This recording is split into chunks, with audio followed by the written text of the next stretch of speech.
Gun Control and Cybernetics, Part 1, Gun Control and the Constitution. Long, long ago, long before police forces even existed, people were on their own, and each family or group of families had to fight against bandits, looters, or assassins. The only deterrent against being robbed or killed was self defense, one on one fights, usually to the death. All the people had was a natural right to defend their life and possessions. Later in history, a king would give people protection with his castle and his army. He also used the army to stay in power. Taxes were a price people paid for protection. Dissenters were decapitated or sent to rot in prison. The king did not care about the people's natural rights. He justified himself as acting in defense of the common good. In 1215, the Magna Carta was signed. This was the first hint that the king's God given powers had to respect other people's rights. Then, some 235 years ago, the people of the 13 colonies in America fought for independence and got rid of the King of England. In the Constitution, they decided not to have an American king, but rather a president, with his powers checked and balanced by the two other branches of government.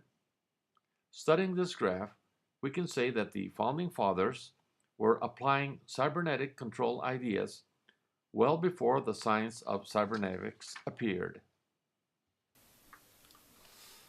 The words government, governance, and governor all have a common origin.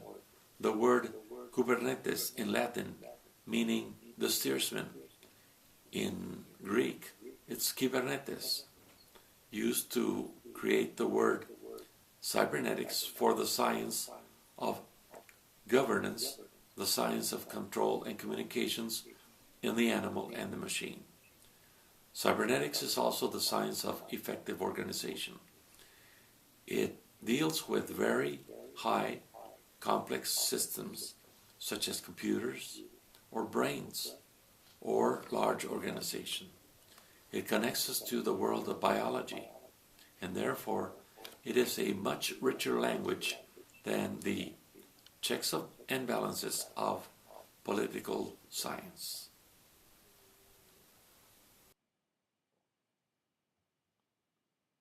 So, what other important cybernetic control mechanisms does the Constitution have?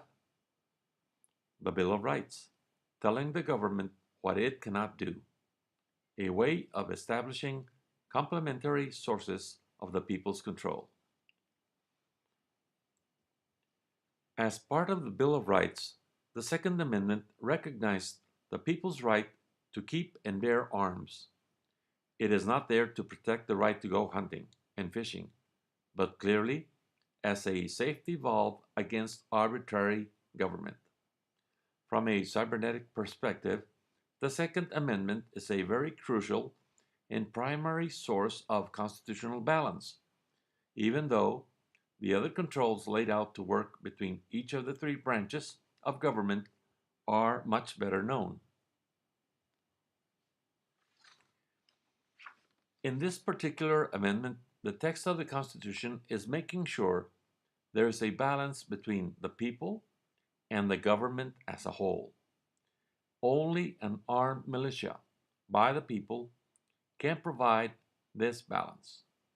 By its inclusion, the right to keep and bear arms became one of the inalienable rights of the American citizen, meaning it cannot be sold, transferred, or taken away from you even with your consent, as long as this amendment stays intact.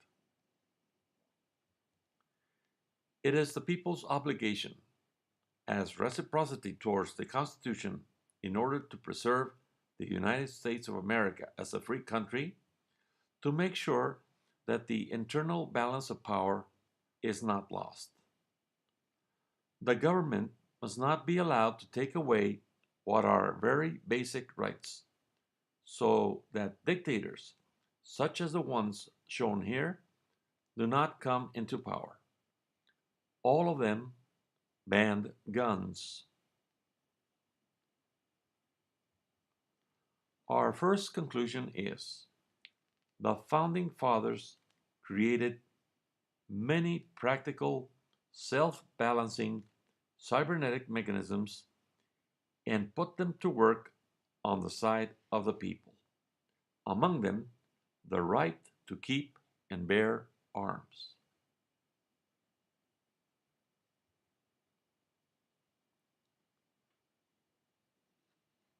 In part 2, we shall build a cybernetic model of the effects of gun control, which I am confident you will find very enlightening and useful.